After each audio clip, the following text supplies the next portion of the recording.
میرے نبی پاک صلی اللہ علیہ وسلم کا فرمان ہے، مصطفیٰ کریم نے فرمایا تو رب کی رضا کے لیے جھک جا، تو اللہ کے لیے جھک جا، رب تجھے عزت عطا فرما دے گا۔ تو توحید کا پہلا سبق یہ ہے کہ اللہ کے سامنے جھکنا ہے، کسی اور کے سامنے۔ معین الملت والدین عطا رسول ہند الولی حضرت خواجہ معین الدین چشتی اجمیری رحمت اللہ تعالی علیہ فرماتے میں حج کے لیے گیا، جب میں مینا مزدلفہ عرفات میں گیا تو ایک آدمی کو میں نے لبیک کہتے دیکھا۔ عقیدہ مسلمان کا رب ایک ہے، میرا رب ایک ہے، میرا رب ایک ہے، میرا مالک ایک ہے، وحدہ لا شریک ایک ہے میرا اللہ۔ فرماتے میں نے اس شخص کو دیکھا لبیک لبیک لبیک پکارتا، وہ آدمی جب لبیک کہتا تو جواب آتا لا لبیک، تو غیر حاضر ہے، پھر کہتا میں حاضر ہوں، پھر آواز آتی تو غیر حاضر ہے۔ حضرت خواجہ معین الدین اجمیری علیہ رحمہ فرماتے میں نے مجمع سے بازو پکڑ کے باہر نکالا، میں نے کہا بھائی تجھے پتا ہے جب تو لبیک کہتا ہے تو جواب آتا ہے لا لبیک، تو غیر حاضر ہے، تجھے پتا ہے؟ اب فرماتے وہ رو پڑا، کہنے لگا معین الدین مجھے پتا ہے۔ میں نے کہا اچھا؟ کہنے لگا حضور 24 سال بیت گئے، میں ہر سال حج کرنے آتا ہوں،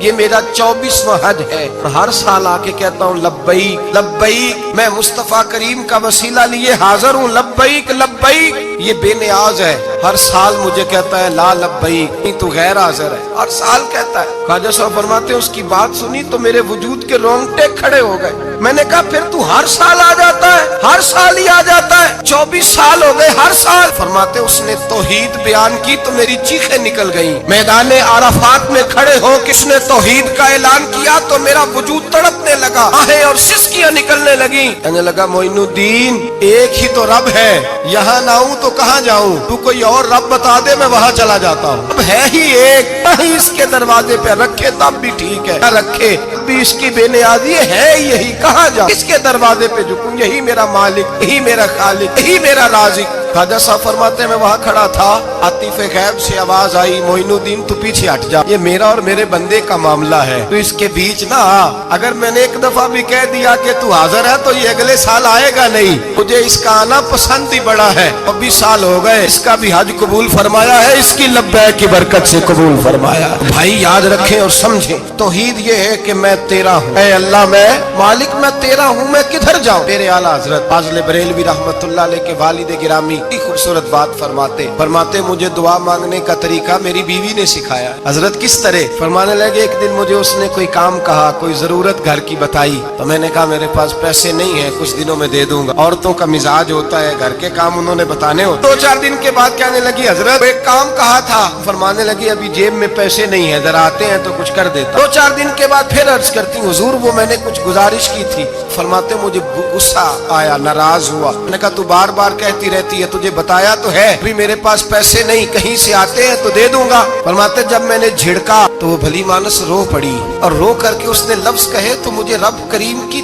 توحید سکھا گئی اور مجھے اللہ سے مانگنے کا طریقہ بتلا گئی۔ وہ کہ کہنے لگی حضور آپ ہی تو میرے خامد ہیں، بتائیے آپ سے نہ کہوں تو میں کس سے جا کے کہوں؟ کون ہے میرا اور کس سے جا کے کہوں؟ کس سے جا کے میں کہوں کہ میرا یہ غم بانٹ دیا جائے؟ آپ فرماتے اس نے بات کہی تو میں رونے لگا، مجھے کہنے لگی حضور کیا ہوا آپ رو پڑے؟ تو میں نے کہا سمجھ آ گئی ہے، جب میں بھی کہوں گا نا مولا میں بڑا پریشان ہوں، میں دکھی ہوں، تکلیف میں ہوں، آزمائش میں ہوں، میں بیمار ہوں، اے اللہ اولاد کی وجہ سے پریشان ہوں، اے اللہ میں جوان بیٹی کے سبب سے پریشان ہوں، اے اللہ فلاں تکلیف سے پریشان ہوں، اے اللہ میر زبانہ میری غربت کا مذاق اڑاتا ہے، اے اللہ جائیدادوں والے مجھ بے گھر کو ستاتے ہیں، اے مولا زمانے کی تیز دھوپ آ گئی ہے، تو ہی میرا رب ہے، بتا تجھے نہ کہوں تو کس سے کہوں، تیری بارگاہ میں عرض نہ کروں تو کدھر جاؤں، تیرے حضور ناز نہ ہوں تو کہاں جاؤں؟ فرماتے ہیں جب میں یوں رو کے دعا کروں گا تو عرش کا مالک یقیناً دروازے کھول کے فرمائے گا میرا بندہ جو مانگتا ہے اسے فوراً عطا فرما دو، جو کہتا ہے اسے دے دو۔ اللہ کی بارگاہ میں جھکے گا تو اللہ کے حضور توحید کا تجھے رزلٹ یہ ملے گا کہ جگہ جگہ جھکنے سے تو بچ جائے۔ دوسرا فائدہ توحید کا یہ ہوتا ہے کہ عالمگیر سوچ پیدا ہوتی ہے۔ عالمگیر توحید باری تعالیٰ کا معنی یہ ہے کہ ساری کائنات کو رب نے پیدا فرمایا ہے۔ نبی پاک نے فرمایا الخلق ویال اللہ احب الخلق الی اللہ ما احسن الی عیالہ، ساری مخلوق اللہ کا خاندان ہے اور اللہ اس بندے سے محبت کرتا ہے جو اس کی مخلوق سے پیار کرتا ہے۔